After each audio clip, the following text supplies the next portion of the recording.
Bismillahirrahmanirrahim. Assalamualaikum warahmatullahi ta'ala wabarakatuh. Alhamdulillah. Alhamdulillahirabbil alamin wassalatu wassalamu ala sayyidil mursalin wa ala alihi wa sahbihi wa man tabi'ahum bi ihsanin ila yaumiddin. Nawaitu ta'alluma wa ta'lim wa naf'a wal intifa' wal ifada wal istifada wal hatta ala tamasuki bi kitabillahi ta'ala wa sunnati rasulihi wa du'a ila huda wa dalalata alal khairi wa ibtigha'a mardatihi wa qurbihi wa thawabihi subhanahu wa ta'ala. Allahumma faqihna fid din wa alimna ta'wil. Rabbi shrah li sadri wa yassir li amri wahlul 'uqdatam min lisani yafqahu qawli waj'al li waziran min ahli.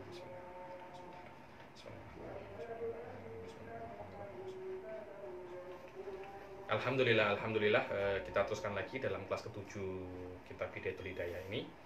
Setelah pertemuan yang kemarin kita menyelesaikan tentang adabul istinja, sekarang kita akan masuk ke bab yang setelahnya, yaitu adabul wudu. Makna adabul wudu di sini adalah seperti yang dikatakan oleh Syekh Nawawi Al-Bantani Al-Jawi. Maknanya adabul wudu ini adalah hal-hal yang disunahkan dan yang diwajibkan di dalam wudu. Itulah yang namanya apa? Yang namanya adab. Maknanya bab adabul wudu, hal-hal yang disunahkan dan diwajibkan di dalam wudu. Apa itu wudu? Wudu itu adalah sesuatu yang diwajibkan sebelum kita itu sholat, atau lebih dikenal dengan nama syaratnya sholat. Ini adalah perkara yang diwajibkan oleh Allah Subhanahu wa Ta'ala kepada umat muslim sebelum dia itu sholat. Dan ini adalah rahmat sebenarnya daripada Allah Subhanahu wa Ta'ala itu kepada kita dengan mewajibkan wudhu. Kalau kita nak tengok hikmah-hikmah berwudhu itu banyak sekali, di antaranya kebersihan. Apalagi sekarang pada saat corona disuruh cuci tangan, itu pun mencuci tangan bahkan itu adalah salah satu daripada hal-hal yang diwajibkan di dalam wudhu atau di antara rukun-rukun wudhu. Karena itu apa yang diwajibkan oleh syariat ini adalah sesuatu yang kalau kita lakukan maka hal itu akan menyempurnakan kita sebagai manusia. Karena itu Allah Subhanahu wa Ta'ala mengatakan kepada kita bahwasanya syariat ini diturunkan untuk kita, bukan untuk Allah Subhanahu wa Ta'ala, bukan. Kalau kita melakukan syariat Islam, maka kita sedikit demi sedikit itu akan sempurna. Karena Allah yang menciptakan kita, Allah pun yang lebih mengetahui apa yang baik dan tidak baik untuk kita.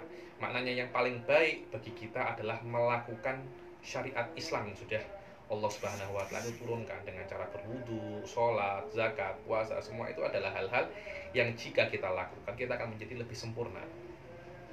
Dan kalau kita tinggalkan sedikit demi sedikit, kita akan jatuh kepada jurang kenistaan. Itulah makna Rob. Sudah saya cakap berkali-kali Rob di sini atau Tuhan. Makna Tuhan di sini alhamdulillahirabbil alamin, segala puji bagi Allah, Tuhan semesta alam. Sebenarnya kata-kata Rob ini bukan maknanya hanya Tuhan, tapi mempunyai makna yang lebih spesifik, yaitu pendidik. Allah Subhanahu wa Ta'ala itu mendidik para hambanya. Mendidik untuk apa? Mendidik untuk menuju kesempurnaan. Mendidik untuk menuju apa? Mendidik untuk menuju kesempurnaan. Bagaimana cara Allah Subhanahu wa Ta'ala mendidik para hambanya untuk menuju kesempurnaan? Dengan cara menurunkan syariatnya. Sepertinya Allah itu berbicara kepada kita bahwasanya lakukanlah apa yang aku wajibkan, maka ketika itu Anda akan menjadi sempurna. Anda akan menjadi sempurna sedikit demi sedikit. Maknanya kalau Anda melakukan apa yang Allah perintahkan kepada Anda dan menjauhi apa yang Allah larang kepada Anda, maka sedikit demi sedikit kesempurnaan itu akan diberikan oleh Allah Subhanahu wa Ta'ala kepada kita. Inilah hikmah daripada yang namanya melakukan syariat Islam, dan diantaranya adalah wudu. Wudu pun secara spesifik mempunyai hikmah yang sangat besar jika kita lakukan wudu itu dengan cara yang benar, yaitu dengan cara melakukan semua adabnya, dengan cara melakukan sunnahnya,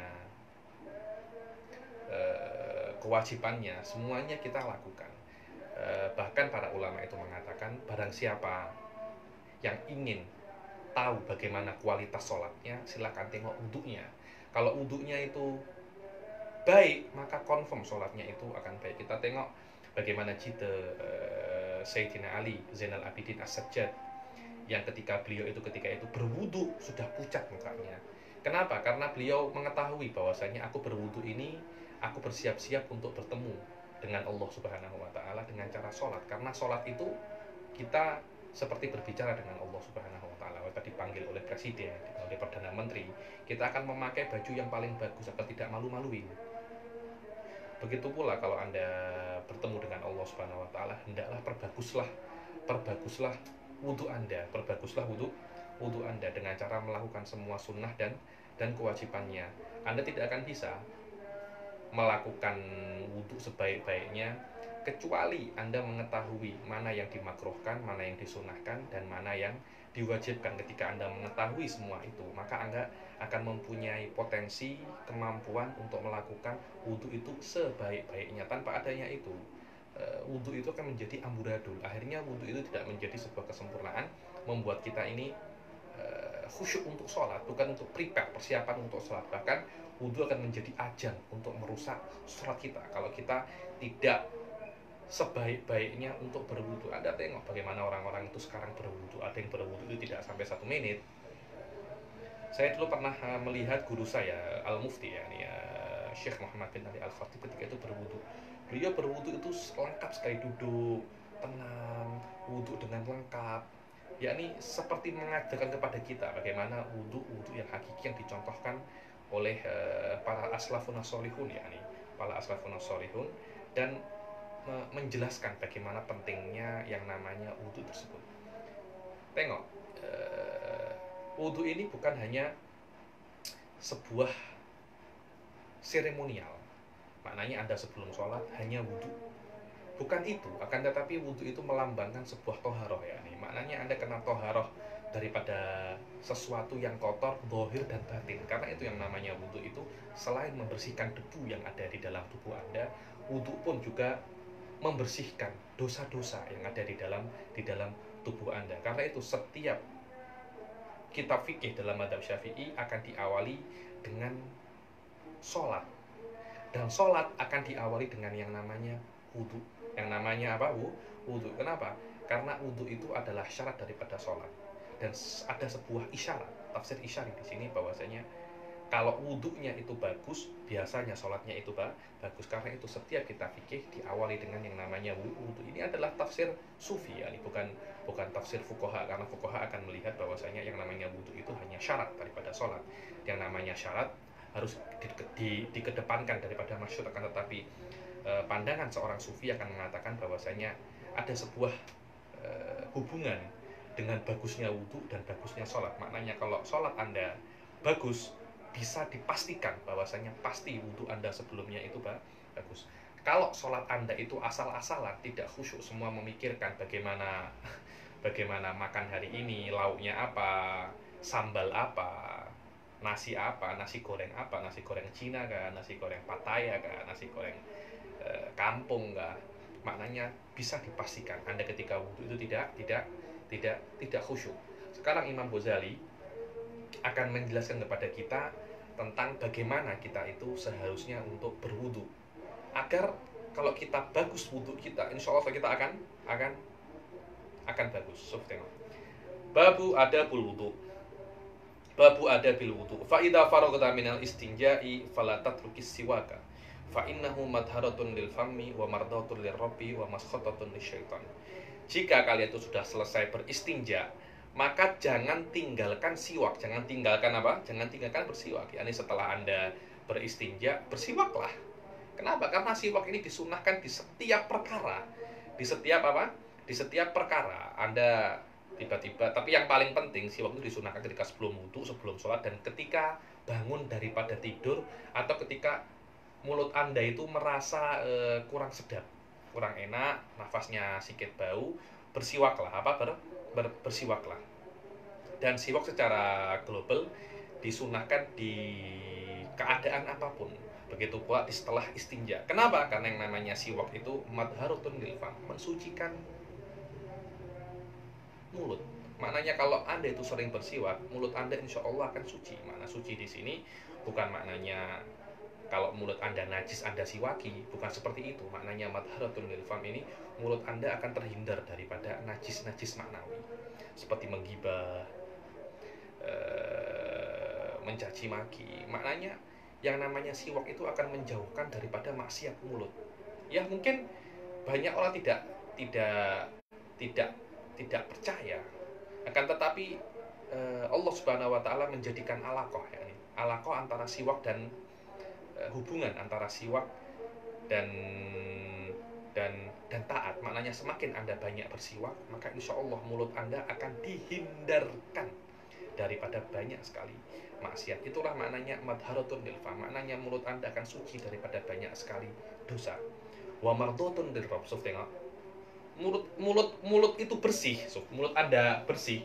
Belum tentu Allah itu cinta, Kenapa? Karena Allah itu tidak hanya melihat bersihnya, tidak hanya melihat oh masya Allah giginya putih, putih. Berapa banyak orang giginya putih tapi setiap hari menggibah, setiap hari apa?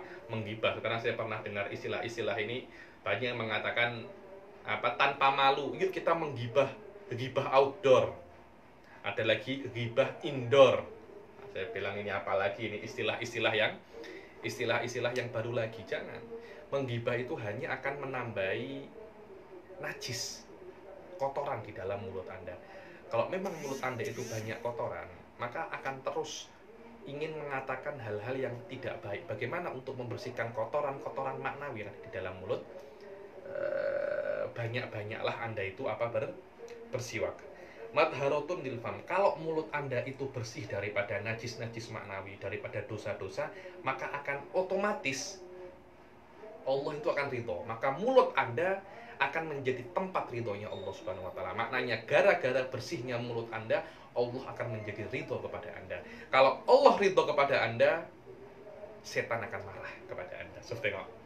Semua kenapa? Semuanya itu simpel. Karena di dalam siwak itu ada sebuah sir untuk membersihkan kotoran mulut dan membuat mulut itu antibakteri. Bukan bakteri apa namanya? Bukan bakteri duniawi ya kan, tapi bakteri ukhrawi. Terus banyak yang mengatakan bahwasanya, tanya kepada saya ya, Habib itu apa namanya, yang namanya siwak itu apakah siwak-siwak yang ada di dalam toko-toko, kedai-kedai? Kalau orang datang daripada Mekah pasti bawa siwak kan, kayak kayu siwak. Tidak harus itu siwak itu. Siwak itu adalah bagaimana Anda itu menggosok gigi Anda dengan sesuatu yang kasar. Sebagian ulama Hadramut mungkin kalau siwaknya itu tertinggal sedikit saja dengan ujung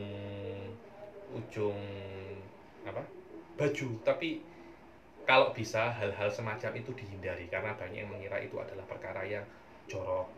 Tapi itu perbuatlah dalam keadaan terpaksa dan jangan ditunjuk-tunjukkan dengan orang-orang gini-gini sampai semua gigi. Jangan seperti itu. Jangan seperti itu. Jangan sampai lupa membawa siwak yang kayu itu karena itu mudah untuk dibawa.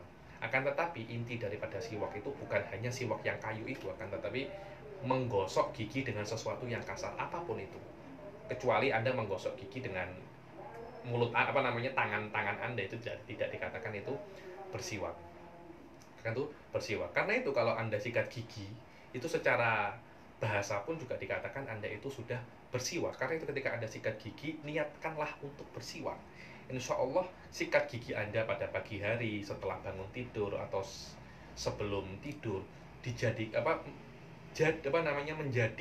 sikat gigi Anda itu mardhatun lirrabb wa maskhatatun lisyaitan. Tengok apa fadilahnya bersiwak. Wa sholatun bisiwakin afdalu min sab'ina sholatan bighairi siwak. Dibilang satu sholat sekali sholat bisiwakin dengan menggunakan siwak lebih afdol daripada 70 sholat tanpa ada siwak. Karena itu saya banyak sekali melihat orang Hadramut itu jika terlupa, bukan setiap hari ya, jika terlupa membawa siwak, mereka menggunakan mungkin ujung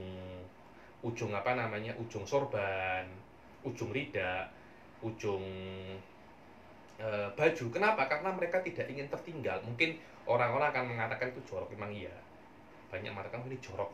Mosok kalau bahasa Jawanya ini, mosok ngersiki gudale karo kelabi. Loh, memang akan ditengok itu ada sesuatu yang jorok. Karena itu jangan terlalu sering buat semacam itu.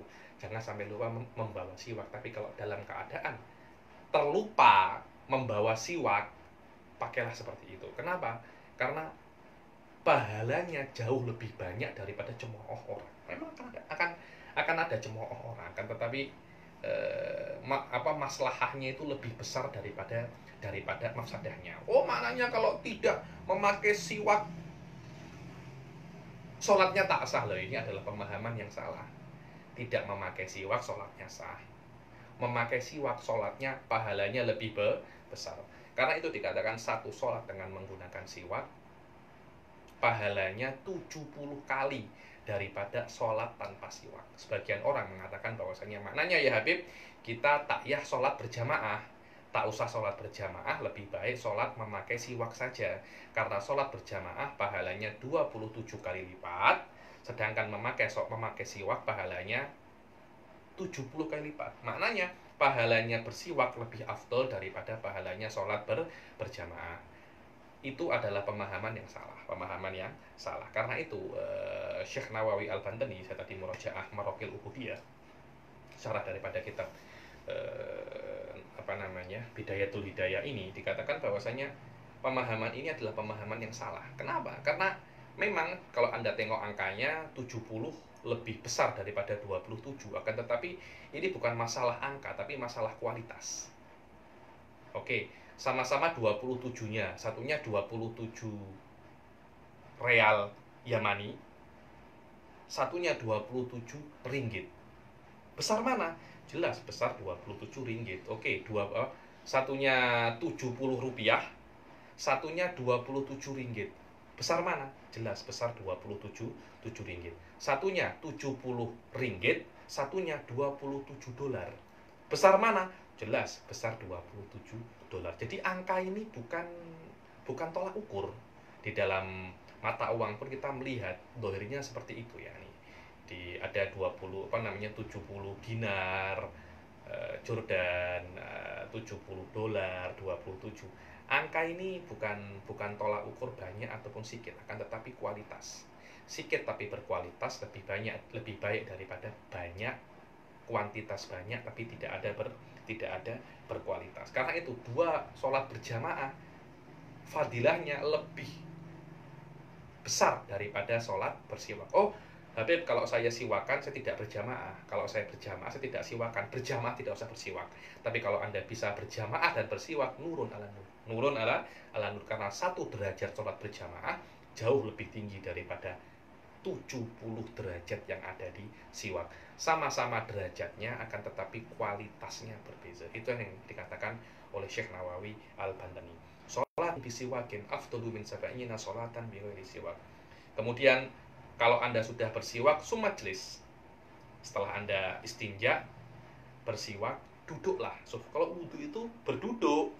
Kalau wudhu itu duduk. Kalau Anda tengok di Mekah yang sudah pernah umroh, Anda tengok di Arab, tempat wudhu itu pasti ada tempat duduknya. So, ada semacam kayak bangunan sedikit gitu. Kayak tempat duduk kursi gitu, daripada itu untuk duduk sambil Anda itu berwudu. Kenapa? Karena duduk dengan berwudu itu hukumnya sunnah. Sumajlis lil wudu'i mustaqbilal qiblah. Kalau Anda nak berwudu, istinja dulu. Istinja dahulu. Jangan wudu baru istinja, nanti terpegang. Loh, Habib, bukankah istinja itu membatalkan wudu? Yang membatalkan wudhu itu kencing, BAB, dan kentut.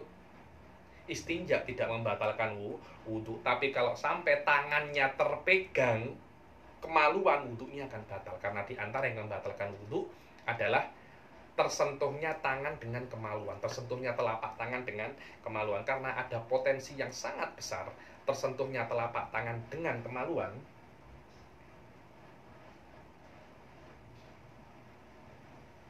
Karena itu dahulukan istinja baru wudu.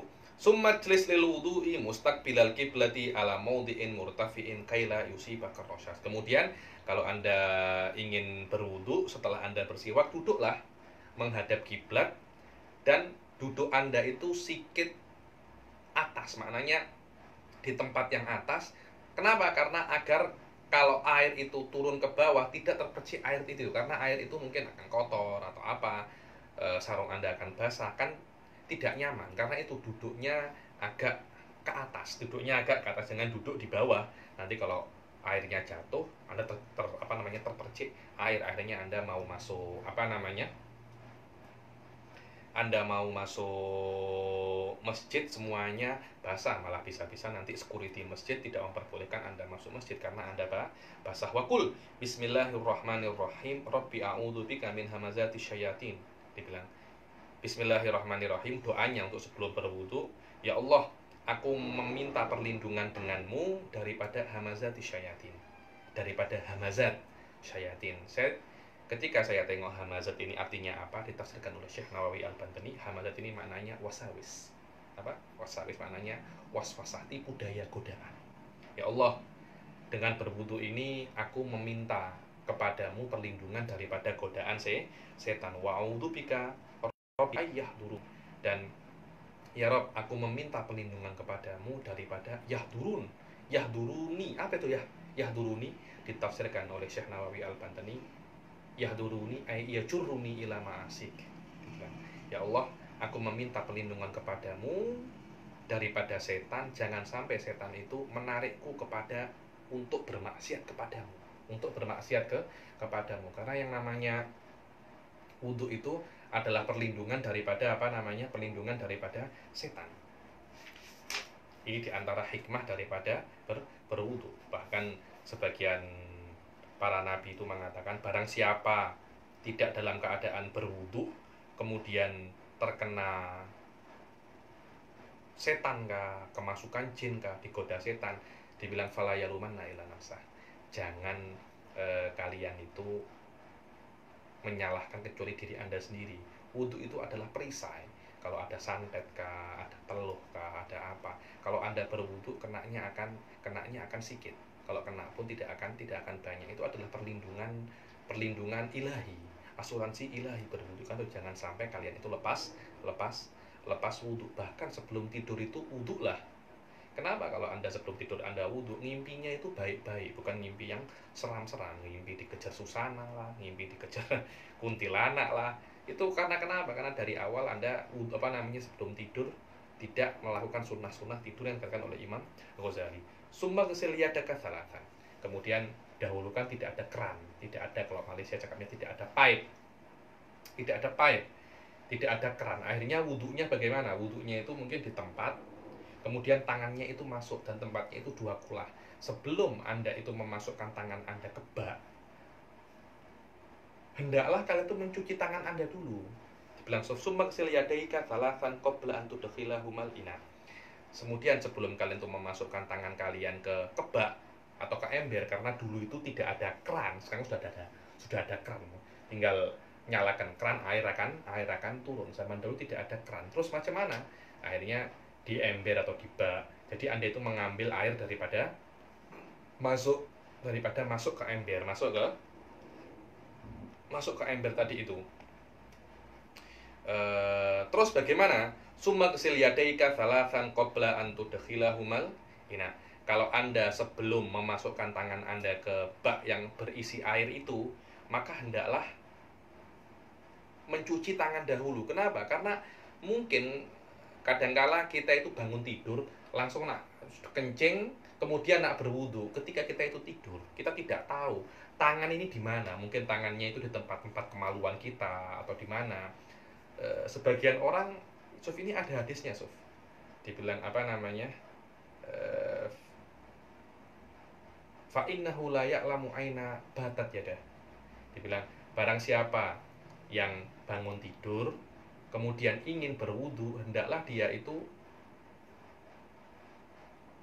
mencuci tangannya sebelum memasukkan ke ember air.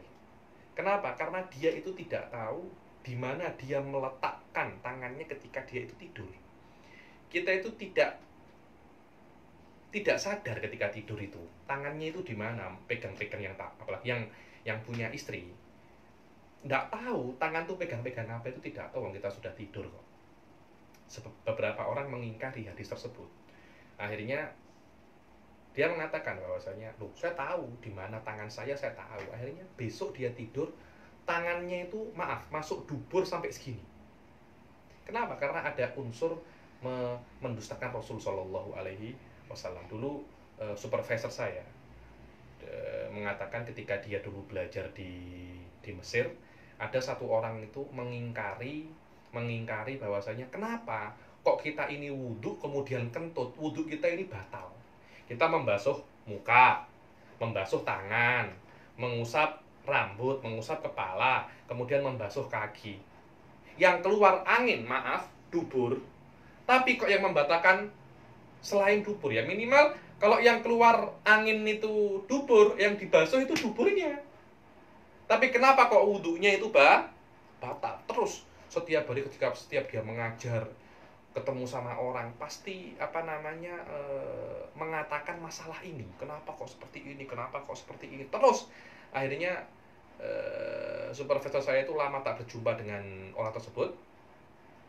Ketika berjumpa, Allah Subhanahu wa taala itu memberi dia penyakit, penyakitnya itu perutnya besar.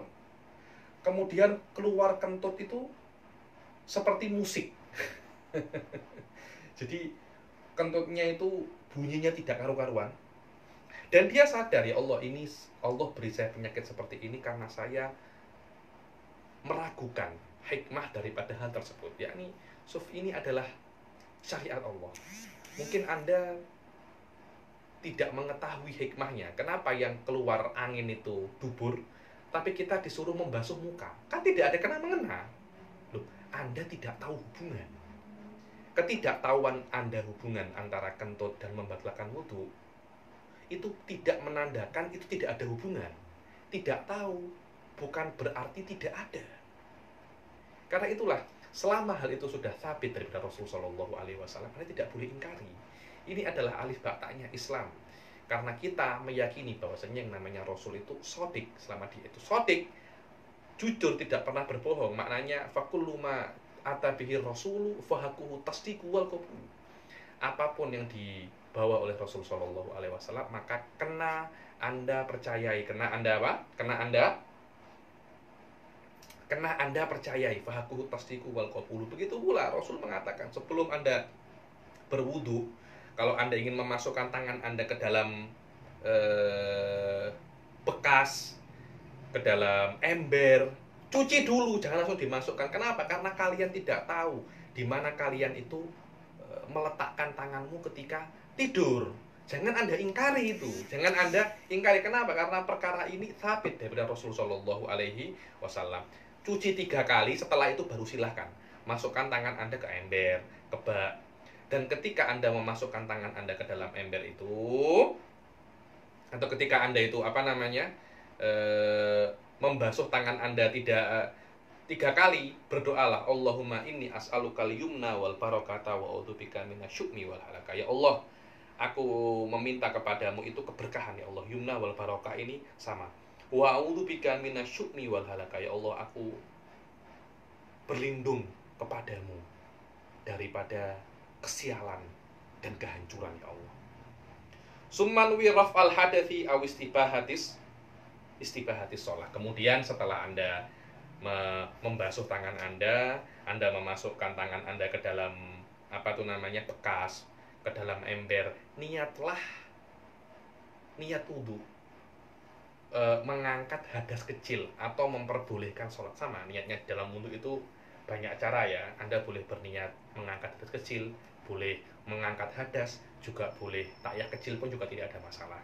Mengangkat hadas boleh, niat mengangkat hadas kecil juga boleh, niat wudu juga boleh, niat istibahatas sholat, niat diperbolehkan meminta izin untuk menunaikan sholat juga boleh. Niat manapun yang Anda niatkan ketika wudu, semuanya diperbolehkan. Di antara niat-niat yang saya sebutkan tadi, saya ulangi, niat mengangkat hadas boleh, niat mengangkat hadas kecil juga boleh, niat wudu juga boleh. Nawaitul wudu, saya berniat wudu. Takyah bahasa Arab pun juga tidak ada masalah, bahasa Indonesia pun tidak ada. Yang penting ada Anda itu niat berwudu, ada terlintas dalam hati Anda bahwasanya saya melakukan ini, yang saya lakukan ini adalah wudu. Bukan Anda ini facial, Mungkin Anda cuci muka. Cuci muka itu banyak. Mungkin wudhu, mungkin facial, mungkin kalau bahasa Jawanya itu rauk, mungkin gerah.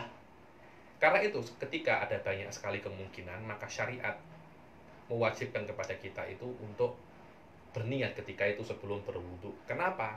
Karena agar untuk membedakan mana membasuh muka yang wudu dan mana membasuh muka yang bukan wudu. Dan harus yang namanya niat ini harus terus ada, jangan sampai Anda terlupa niat ketika Anda itu sampai Anda itu membasuh muka. Apa itu niat? Banyak sekali orang itu mengatakan niat itu susah. Sudahlah, niat itu menurut yang saya pahami dari banyak sekali guru-guru saya, niat itu Anda mengetahui apa yang Anda lakukan, itu saja. Nah, ketika Anda membasuh muka, Anda itu sadar bahwasanya Anda itu membasuh muka untuk wudhu. Itu yang namanya niat. Kalau Anda bisa mengatakan saya berniat wudhu, itu lebih afdol lagi. Tapi cukup anta lama tafal. Anda mengetahui apa yang Anda mengetahui apa yang Anda lakukan. Maknanya ketika Anda membasuh muka, Anda mengetahui Anda itu membasuh muka untuk wudu. Itulah yang namanya niat. Wala yang bagi anta zuba niyatuka qabla ghuslil wajh fala yasihhu wudu. Jangan sampai niat Anda itu hilang sampai sebelum Anda membasuh muka. Kalau sampai Anda lupa terhadap niat, jadi ketika Anda memasukkan tangan Anda ke bekas, ke ember, Anda berniat. Ketika membasuh muka, Anda sudah lupa berniat. Maknanya ketika membasuh muka Anda sudah ngelamun, kepikiran PUBG lah, kepikiran macam-macam, kepikiran corona, kepikiran apa, tapi lupa niat wudhu. Ketika itu wudhu Anda tidak sah. Setelah Anda memasukkan tangan Anda ke bekas, ke ember, berniatlah di situ. Sebelum Anda membasuh muka, summa khud ghurfatan lifika wa tamatmat biha salatan. Kemudian ambillah ghurfah. Ghurfah itu satu ayunan, satu gayung. Anda boleh menggunakan kalau bahasa Jawanya itu ciduk atau gayung, bukan nenek gayung. Gayung. Ghurfah ini macam ini. Jadi Anda mengambil satu saya tidak bisa mengatakan dalam bahasa Jawa biasa, satu cawuk. Kemudian satu ini Anda buat berkumur 3 kali. Itu yang paling afdol, afdol. Ada yang mengatakan 3 kali. Macam itu. Jadi 3 kali ngambil, 3 kali untuk digunakan, 3 kali 3 kali berkumur, itu juga bisa. Summa khud ghurfatan lifika wa tamatmat biha salasan wa balik fi raddil ma ilal ghalsama. Dan Anda berkumurlah 3 kali. Jadi satu ini untuk 3 kali. Dan ketika Anda itu berkumur, mubalaghah, maknanya berkumur yang sangat lah. Sampai ghalsama. Yang sempurna, kecuali ghalsomah itu ujung pangkal ini loh, ujung pangkal tenggorokan, jangan diminum, dikumur. Kecuali Anda dalam keadaan puasa. Kalau Anda dalam keadaan puasa, jangan sampai Anda itu kumur sampai sampai saja dikumur kanan kiri kemudian dikeluarkan. Karena kalau Anda berkumur sampai mubalaghah, sampai terlampau keras, terlampau dahsyat, dan sampai ada yang tertelan, puasa Anda bisa batal. Karena itu kan, balik, berkumurlah sesempurna mungkin dengan cara Anda itu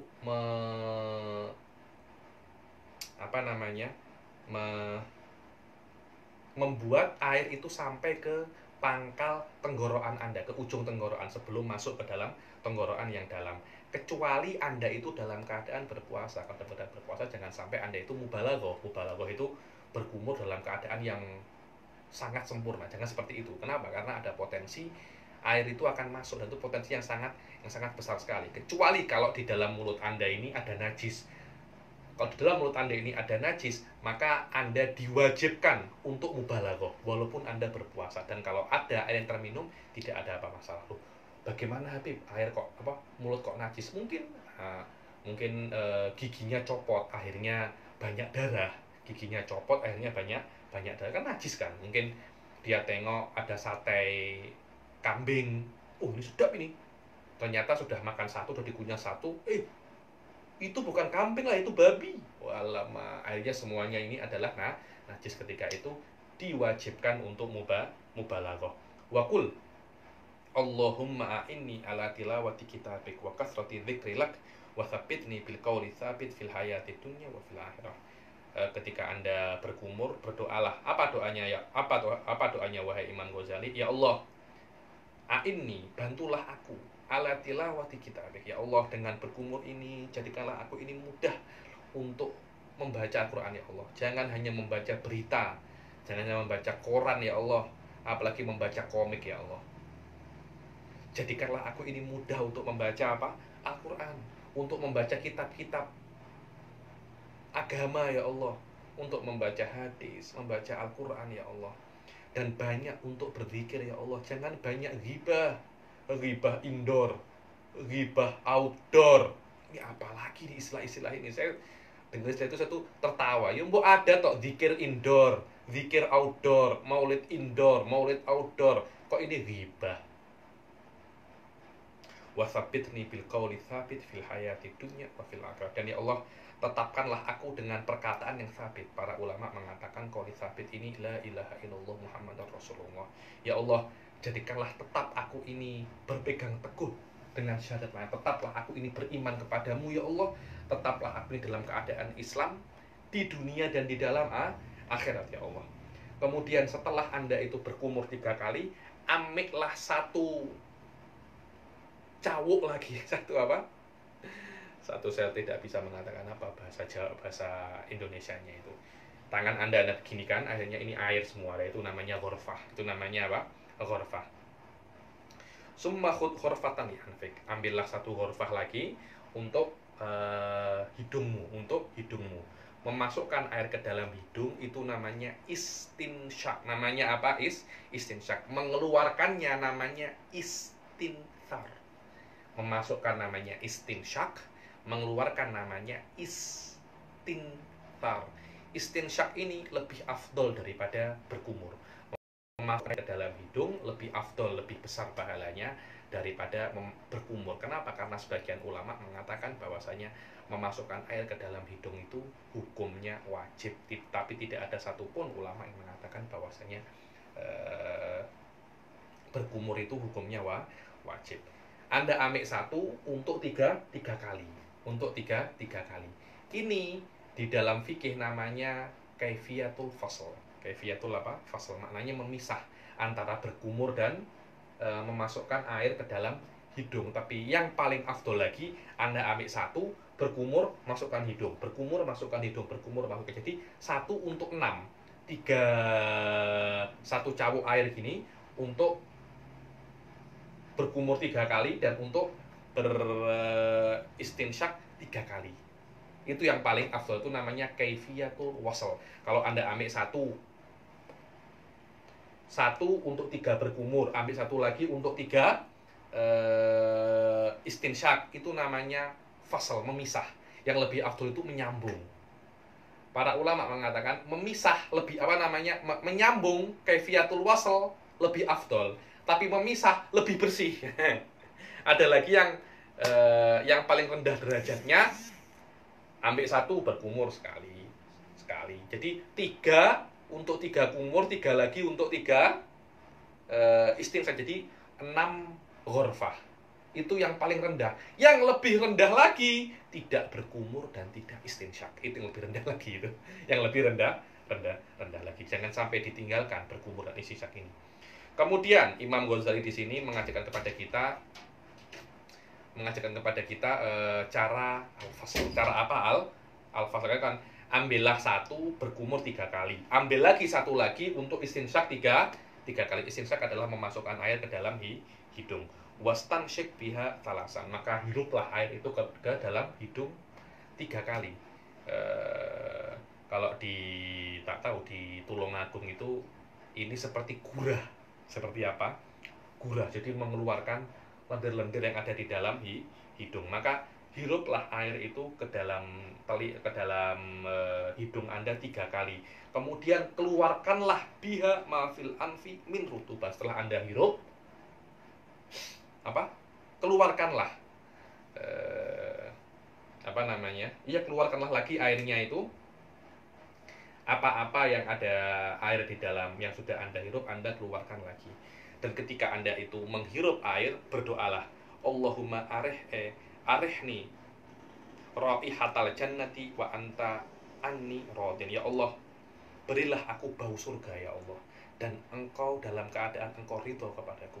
Jangan Engkau berikan aku bau surga hanya, tapi Engkau memberikan murkamu kepadaku ya Allah. Dan ketika Engkau mengeluarkan air daripada hidungmu, berdoalah apa? Allahumma inni a'udzubika min rawaihin nar wa min su'idar. Ya Allah, aku berlindung kepadamu daripada bau neraka ya Allah, bau neraka yang busuk. Dan aku berlindung kepadamu daripada su'idar, seburuk-buruknya rumah. Apa itu seburuk-buruknya rumah? Seburuk-buruknya rumah adalah neraka ya. Yakni maknanya, ya Allah, aku berlindung kepadamu daripada bau neraka, dan aku juga berlindung kepadamu daripada neraka itu sendiri ya Allah. Summa khudh ghurfatan li wajhika waksil biha min mubtada'i tasdihil jabhah ila muntaha ma yuqbilu min at-taqani fitul. Saya kira kita kena berhenti di sini dahulu karena ini pembahasan sedikit panjang sedikit karena berkaitan tentang membasuh muka dan bulu-bulu rambut-rambut yang ada di muka. Saya kira akan membutuhkan waktu yang sedikit panjang, dan sekarang sudah adzan Isya. Insyaallah kita teruskan di pertemuan yang akan datang. Setiap sebelum kelas akan saya kabarkan